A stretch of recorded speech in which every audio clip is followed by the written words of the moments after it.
বেশ কিছুদিন ধরেই পর্দার আড়ালে ছিলেন ঢাকাই সিনেমার জনপ্রিয় অভিনেতা আরিফিন শুভ। মুজিব একটি জাতির উপকার সিনেমার পর অভিনয় থেকে খানিকটা দূরেই ছিলেন তিনি। তবে ঈদুল আজহায় মুক্তির অপেক্ষায় রয়েছে তার নতুন ছবি নীলচক্র। এছাড়া ভারতের ওটিটি প্ল্যাটফর্ম সনি লিভের জন্য করা বলিউড প্রজেক্ট জাজ সিটিতেও দেখা যাবে তাকে।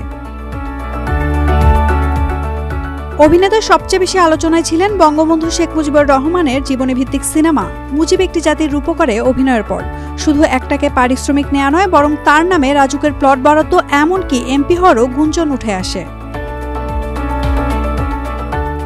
সম্প্রতি দেশের একটি গণমাধ্যমে দেওয়া এক সাক্ষাৎকারে এসব বিষয়ে খোলামেলা কথা বলেন শুভ। নিজের রাজনৈতিক অবস্থান নিয়েও দেন স্পষ্ট ব্যাখ্যা।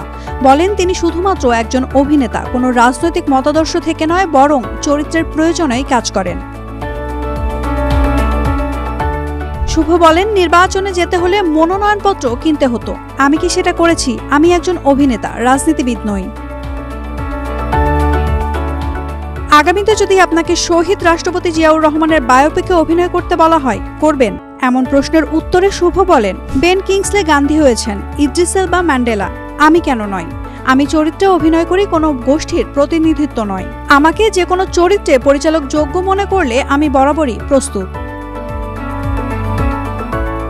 অভিনেতা প্রশ্ন করে বলেন, টাকা না নিয়ে কাজ করাটাই কি আমার অপরাধ? বরং আমি তো চুরি করিনি, দেশের ক্ষতি করিনি। আর হ্যাঁ, এটা প্রথম না, কাজের ক্ষেত্রে টাকাকে আমি কখনো সবচেয়ে বেশি গুরুত্ব দিইনি। আমার কাছে গুরুত্ব পায় টিম, গল্প, এসবই। 1 টাকার পারিশ্রমিকের সঙ্গে পূর্বাচলের রাজুকের প্লটকে মিলিয়ে তাকে নিয়ে মুখরোচক গল্প ছড়ানো হয়েছে বলে দাবি শুভর। বলেন, শিল্পী কোটায় আগেও 151 জন প্লট পেয়েছেন, তারা তো মুজিবে ছিলেন না, তাহলে আমাকেই কেন টার্গেট করা হচ্ছে? সব বিতর্ক ছাপিয়ে আবার ফিরছেন প্রেক্ষাগৃহে। ঈদে মুক্তি পাচ্ছে শুভর নীলচক্র, পাশাপাশি অপেক্ষায় আছে নূর, লহু, ঠিকানা বাংলাদেশ ও বলিউড প্রজেক্ট জাজ সিটি। আরিফিন শুভ জানিয়ে দিয়েছেন, তিনি রাজনীতির নয়, পর্দার মানুষ। জিয়া হোক বা মুজিব, চরিত্রটাই তার কাছে মুখ্য। এখন দেখার বিষয় নীলচক্র দিয়ে শুভ আবারও নিজের জায়গা ফিরে পান কিনা। নাওমিন নাসরিন, ডেইলি সান।